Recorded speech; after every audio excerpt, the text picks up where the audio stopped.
Hey class, glad you're here. Our journey with deep learning's clear.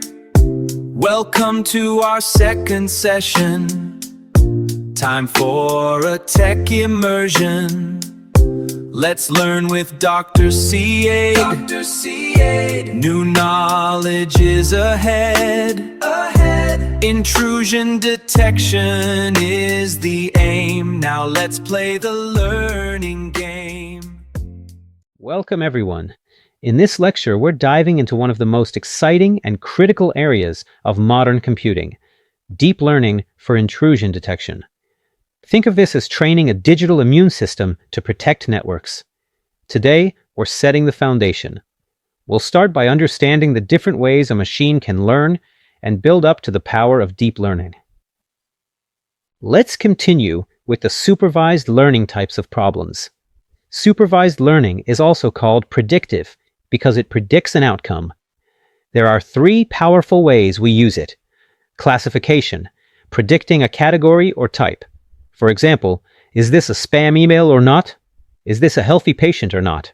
Regression, predicting a numerical value. For example, what will the house price be next year? What is a patient's blood pressure? Supervised anomaly detection. This is like a quality check.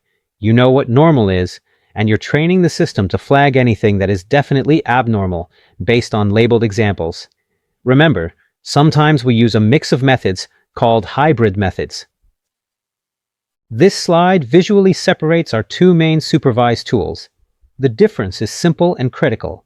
Classification is for putting things into distinct boxes, like yes, no, or cat, dog, while regression is for finding a point on a line, like a temperature or a price. Classification works because we can extract features from the data.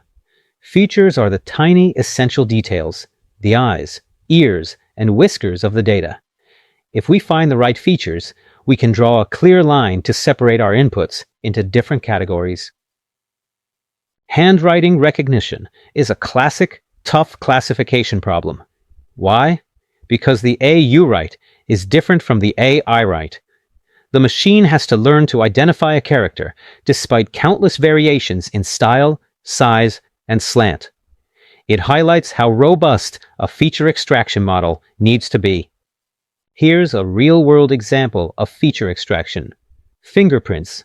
A human fingerprint is unique, and we can train a system to look for tiny, distinct features to determine, does this print match one in the database? This is a classification problem. Match or no match. Regression is all about finding a relationship between two variables. That relationship is our model. For house prices, the model looks at features like square footage, number of bedrooms, and location to predict the final numerical value of the house. It's not classifying it as cheap or expensive. It's giving you the actual dollar amount. Now, for unsupervised learning, the detective work. No answer key is provided. We are trying to find meaningful, hidden patterns. Clustering, grouping similar things together, like sorting your customers into different market segments based on their buying habits. Association rule discovery, finding things that occur together. Think of those customers who bought this also bought recommendations. Sequential pattern discovery, finding the order of events, like understanding the typical sequence a person follows when making a big purchase. Unsupervised anomaly detection, spotting a strange-looking needle in a huge haystack of normal data, like catching network intrusion or fraud. This slide emphasizes that unsupervised learning is key to data mining, which uses descriptive methods to find patterns. It's like a treasure hunt to discover clues in the data. The goal isn't to predict a label or a number, but to describe the inherent structure of the data, which is essential in fields like gene sequencing or complex data analysis. We've covered supervised and unsupervised. Our third type is reinforcement learning, RL. If the others were about studying and organizing, RL is about doing. It's all about action and reward. Where do we see this? Game AI, robot navigation, and real-time decision-making systems like autonomous cars. RL is a system where a software agent takes an action in an environment to maximize its cumulative reward over time. It's learning from consequences. Think of a robot learning to navigate a room.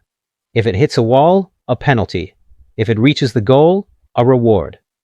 It figures out the best path through simple trial and error and feedback. It's important to recognize the pioneers in this field. Richard S. Sutton is widely considered the father of reinforcement learning. His work is the foundation for much of the advanced AI we see today in games and robotics. To see RL in action, check out these videos. The examples show agents instructed to move through unknown obstacles. They are not programmed for every step. They learn how to move and adapt in real time by falling, failing, and eventually succeeding. This is the power of a reward system. This is a key concept. Deep learning isn't a single algorithm. It's a system architecture. It's inspired by the human brain structure. Lots of interconnected neurons working in parallel. This parallel computation is completely different from a standard computer processing steps one after another. It's the blueprint that enables its incredible power. So, what's the difference between traditional machine learning and deep learning? In traditional ML, we manually define the features, the tiny details the program should look for. We handwrite the rules. In deep learning, the system defines the features on its own. It's the difference between giving a student a highly structured study guide, ML, and simply giving them a textbook and letting them figure out the most important concepts, DL. The heart of deep learning is the artificial neural network, ANN. Think of it as a mini brain in a computer. It has neurons, tiny processing units, connections, weights, the strength of the connection between neurons. This is where the knowledge is stored. During the learning process, the network modifies these weights. It tweaks the connection strengths until the model correctly maps the inputs to the desired outputs.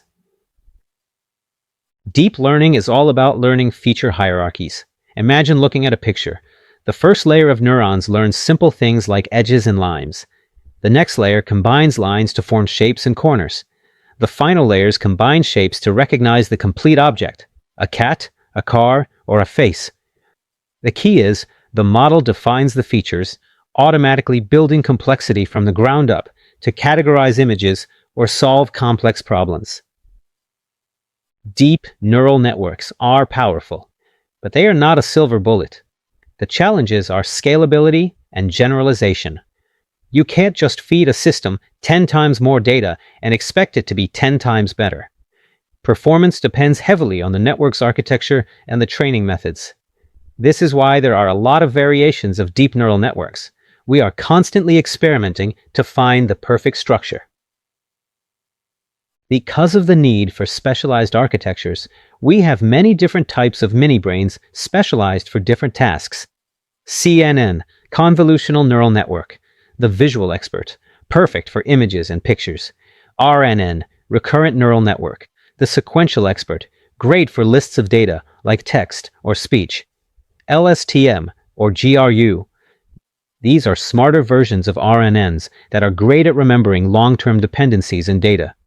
GAN, Generative Adversarial Network, the artist and the critic, used to create realistic new data like deepfake images or art. This slide highlights a critical success factor: data. Deep NNs are data hungry. They require a large amount of training data, hundreds of thousands of samples, to achieve high accuracy. More data helps the model generalize better and avoid overfitting to a small specific training set. Training a deep NN is a huge undertaking. It's compute intensive. These models can have well over 1 billion parameters to adjust. This requires immense processing power for forward passes, checking the current error, and backward passes, adjusting the weights of all those millions of neurons across layers. This level of parallel math is why specialized hardware is so crucial. This brings us to the GPU. Because neural networks are highly parallel, many neurons doing simple math at the same time. They map perfectly to GPUs. Unlike a CPU, which has a few powerful cores, a GPU has thousands of processing cores optimized for the matrix math operations that are the bread and butter of deep learning. This gives a massive speedup. Think of it this way. A CPU is a small team of highly skilled experts, small number of powerful cores. It's great for complex, sequential tasks. A GPU is a massive assembly line of simple workers, very large number of simple stream processors. It's great for doing the same simple task, like a math calculation, thousands of times simultaneously. Exactly what a neural network needs.